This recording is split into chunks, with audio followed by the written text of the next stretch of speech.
do you be more of who you are and bring that more into your personal life and your professional life?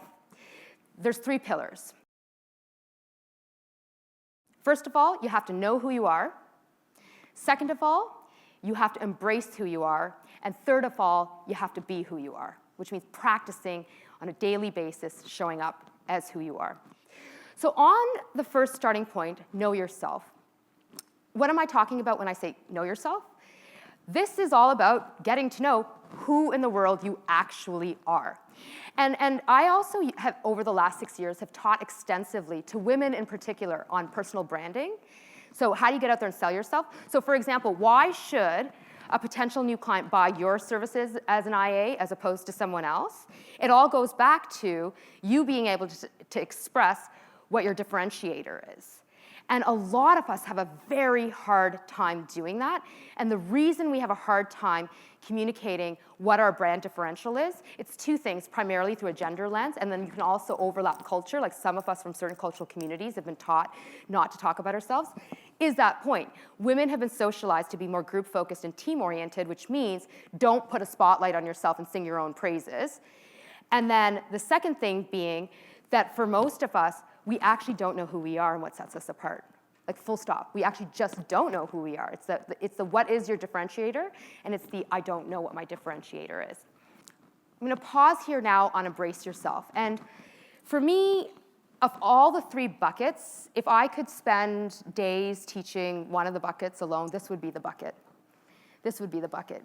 Because embrace yourself is all about, you may know who you are, but if you hate who you are, it means you're not going to be it. And when I say hate who you are, what I'm talking about is that feeling of lacking self-confidence, feeling like an imposter, feeling like something is wrong with you because you're not like the beacon of success, usually men, usually white, straight, able-bodied men in corporate Canadian culture. And we self-sanitize and self-censor for all of those reasons that I talked about. This area explores our self-limiting beliefs and our self-limiting behaviors. What are we doing that is getting in our own way based on what we've internalized from the environment? And I can tell you, I interviewed CEOs, highly successful entrepreneurs that you would be familiar with from television. I interviewed directors, actors, musicians from around the world, and almost every single one of them said to me, what has helped me to become authentic and be more of who I am is getting over my junk. Like getting over the stuff that gets in my way day in, day out, that keeps me from hiding and masking. And in fact, the reason I am so successful in what I do is because I don't give a bleep and I am me. And I show up because I've worked on my stuff. On Be Yourself, it sounds simpler than it actually is. Now that you know who you are, you know what's getting in your way, and you're doing your work around what's getting in your way, it's the consistent daily practice of choosing to show up as who you are as much as possible. And so it's the starting with little baby things. I have always wanted to wear bright red lipstick to work, and I'm just gonna start doing it. Or I'm gonna grow my hair, or I'm gonna get that tattoo I've always wanted, or I'm just gonna start speaking my mind, or I'm gonna start talking about my children. I'm gonna start talking about the fact that I'm gay. I'm gonna start talking about whatever it is. You pick the thing in your life that you think will empower you and start doing it.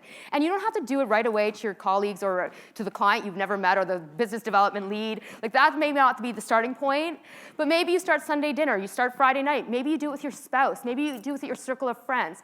But the point is you start to do it. And then what you start to do is surround yourself with other people who bring that spirit to their interactions so that you can see it modeled for you and you can be invited to practice. And this is essentially what ends up happening. The leaders I interviewed, they said, I drop the haters, because what do haters do?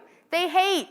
So what do? We drop the haters. And then we surround ourselves with people who support us and cultivate who we are so that we can be more of that, so that we can be better connected in feeling good about our lives and bring that into our professional environments. So my takeaway for you here is after today, for each and every one of you, pick one thing, just one thing, starting tomorrow, that you will start to do to be more of your authentic self in your interactions. Just start with one.